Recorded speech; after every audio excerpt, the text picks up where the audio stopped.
some definitions. So the first one that I want to go through is what's called opportunity cost. Now remember what we just did. We just defined econ. Faced with scarcity, we have to make choices. What are the best choices we should make? That's where econ comes in. Now here's the idea behind opportunity cost. When individuals make choices, something is given up. That's the nature of a choice. You have a list of stuff, A, B, C, D, E, and you choose A, B, and C. It means you gave up D and E.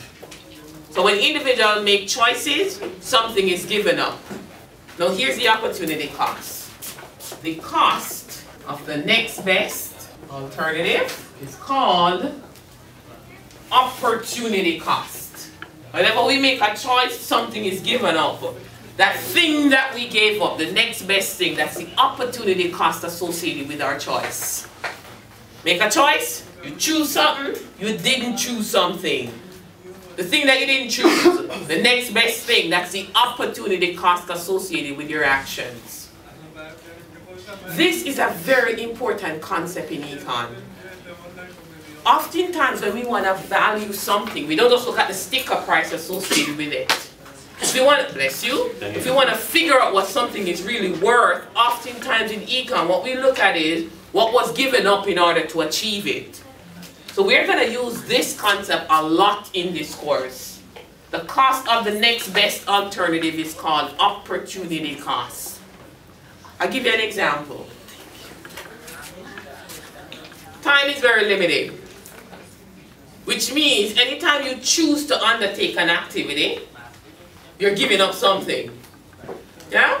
So, the opportunity cost for me right now, teaching this class, somebody who goes to bed early is sleeping. That's the next best thing for me. The opportunity cost for somebody else, the next best thing, might be different. It might be they're getting ready to go to the movies. For some people, it might be time at the gym, exercising. Good for you. Every time we make a choice, something is given up. What is that thing that we gave up? It's the opportunity cost. And this is going to pop up a lot in this course. In fact, as students, there's something that I want to kind of point out to you. Some statistics that I was looking at that kind of bring into the limelight this concept of opportunity cost. As an individual, young person or whatever, or an individual entering the workforce, you have a choice to make. So you want to become a full-time worker, you kind of have a choice to make. The particular thing that I want to point out is, when you decide to enter the workforce, you can decide to enter the workforce as a full-time worker with just your high school diploma. That's your choice. It's the beauty about living in a capitalist economy. Free to do whatever you want to do. So you can choose to enter the workforce as a full-time worker with just your high school diploma. No bachelor's degree. Now here's the thing. When you do that, you give up something. When you do that, you walk away from something. We have quantified that. We have figured out that you're losing certain amount of money in terms of lost wages. So economists have quantified what you lose in terms of lost wages when you decide to enter the workforce without getting your bachelor's degree.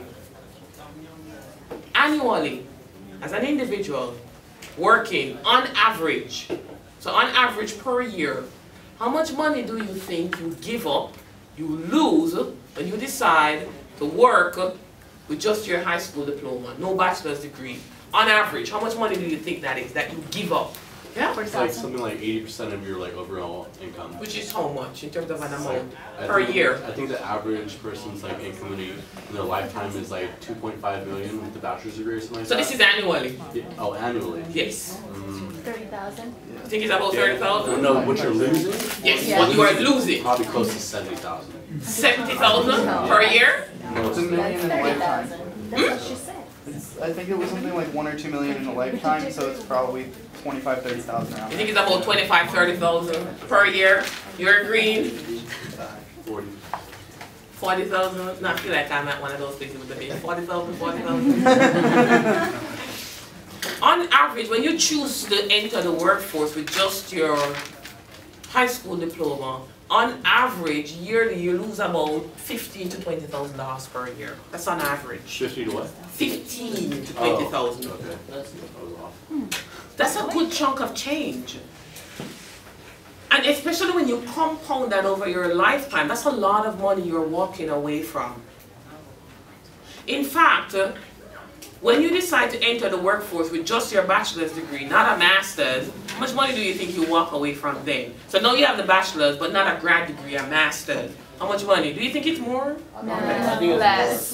You think it's more? How much do you think it is? Like 20,000. 5 to 10,000. Probably 5 to 10. 5 to It's about $10,000 to $12,000 per year. Yeah? Again, as individuals, we make choices. And when we make choices, something is given up. Next best thing, that's the opportunity cost associated with your decision. As I said, in this class, we're going to be using opportunity cost quite a bit. Because we're going to use it to kind of figure out the worth of certain things. Not just the sticker price, but what was given up. That's usually what we use in a lot of stuff in econ to figure out the value of a particular good, service, or choice. Okay? Another term that I want you to get used to that we're going to be using. And here's another term that we're going to be using. And this one is called rational behavior. Rational behavior in econ is this: when individuals pursue actions to satisfy their own self-interests. And that is not the same thing as being selfish. Rational behavior is when we observe individuals undertaking action to satisfy their own self-interest. And I'll explain what I mean. Let's say, for example, to explain rational behavior, I observe Javier eating an apple. But let's say I observe Javier and he's eating an apple. If Javier is a rational individual and I observe him eating an apple, I can assume that he gets satisfaction or pleasure from eating that apple. If he did not, he would not be eating it because he's rational. If it is, I observe Javier eating an apple. So he's eating an apple, he finishes that apple, passes the core, and he starts to eat a second apple. Because he's a rational individual, I can assume that the first apple did not give him enough satisfaction. That's why he moved on to the second one. Because he's rational, I can assume that about his behavior.